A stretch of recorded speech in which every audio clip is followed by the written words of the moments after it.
काशी के राजा और उज्जैन के राजा दोनों ने बैठ के चर्चा करी, देखो हम तो दोनों मित्र हैं, लेकिन इस मित्रता में संबंधी बन जाए तो बढ़िया। बोले देखो, यदि तुम्हारे घर में बालक जन्म लेता है, हमारे घर में कन्या जन्म लेगी, तो हमारी कन्या तुम्हारे घर दे देंगे, और यदि तुम्हारे घर में कन्या जन्म लेती है, हमारे घर बालक जन्म ले, तो तुम्हारे घर की कन्या हमारे यहाँ दे दो। इससे रिश्ता मजबूत हो जाएगा, संधि हो जाएगी। दोनों राजाओं ने हाँ कह दी।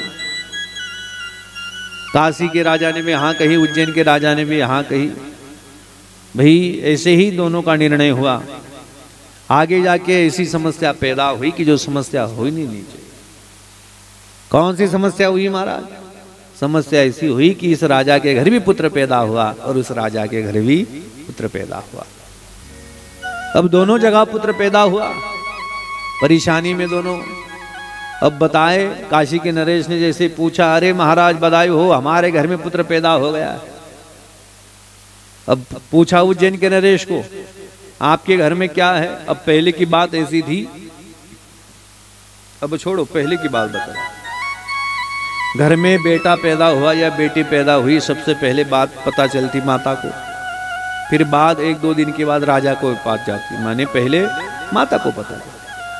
तो घर में बेटा पैदा हुआ या बेटी पता नहीं, लेकिन राजा ने पूछा, अरे हमारे घर में बालक पैदा हुआ है, बेटा है या बेटी? तो रानी डर के मारे कहने लगी, बेटा हुआ था लेकिन बेटी कही।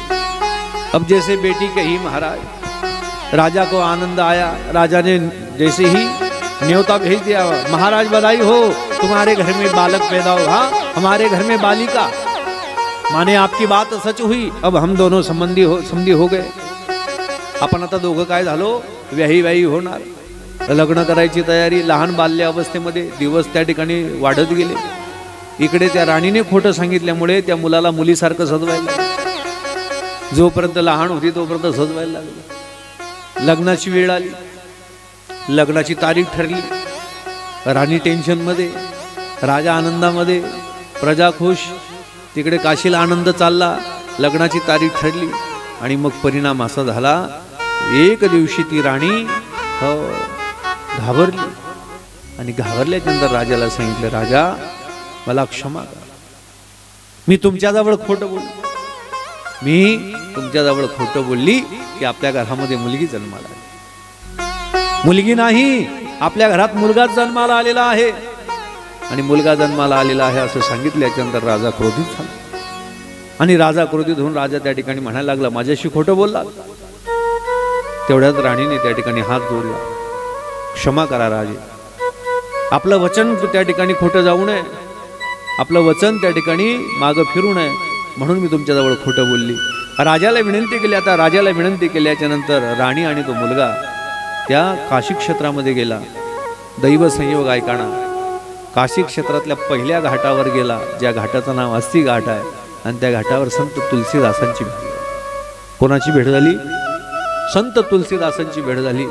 आणि साधूचे चरण म्हणजे काय समजता तुम्ही? लक्षात ठेवा, साधू आपल्या घरी आला, त्याने काही नाही दिलं तरी चालेल, पण त्याच्या चरणाची धुळी रजकण आपल्या घरी जरी आलात तरी सुद्धा आपला उद्धार झाल्याशिवाय।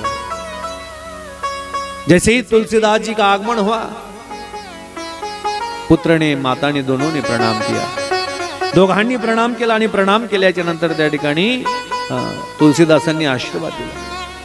आशीर्वाद दिल्याच्या नंतर गोस्वामीजींनी आशीर्वाद दिला। माता रडायला लागली, प्रश्न विचारला, क्यों रो रही हो माता? सर्व वृत्तांत त्या राणीने सांगितला।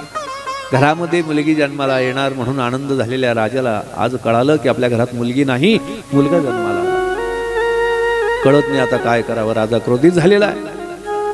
तुलसीदासांनी सांगितलं, रामचरित मानस आहे, मनामध्ये आलेलं जे काही इच्छा आहे रामचरित मानस पूर्ण करा। एक काम करा, 9 दिवसाची साधना, 9 दिवसाचं रामचरित मानस श्रवण करण्यासाठी त्या बालकाला पाठवा। त्या राणीने त्या बालकाला तिकडे पाठवलं। 9 दिवसाची साधना घडली। 9 दिवस त्या ठिकाणी साधना केल्याच्या नंतर, रामकथा श्रवण केल्याच्या नंतर परिणाम असा झाला, रामकथा कामधेनू आहे, चिंतामणी आहे। जी कामना केली, जे चिंतन केलं ते पूर्ण झाल्याशिवाय राहत नाही। आणि परिणाम असा झाला, 7 दिवस पर्यंत अनुष्ठान केलं, 9 दिवसाची कथा श्रवण केली, पारायण केलं, संकल्प त्या ठिकाणी झाला आणि तुलसीदासांनी संकल्पित जल हातामध्ये घेतलं पाणी आणि त्या बालकाच्या अंगावर ते शिंपडलं. परिणाम असा झाला, बालकाचा बालिका झाली, मुलाचा मुलगी झाली आणि मुलगी झाल्याच्या नंतर परिणाम असा झाला, ज्या राजाला शब्द दिला होता त्या राजासोबत त्या ठिकाणी विवाह घडला.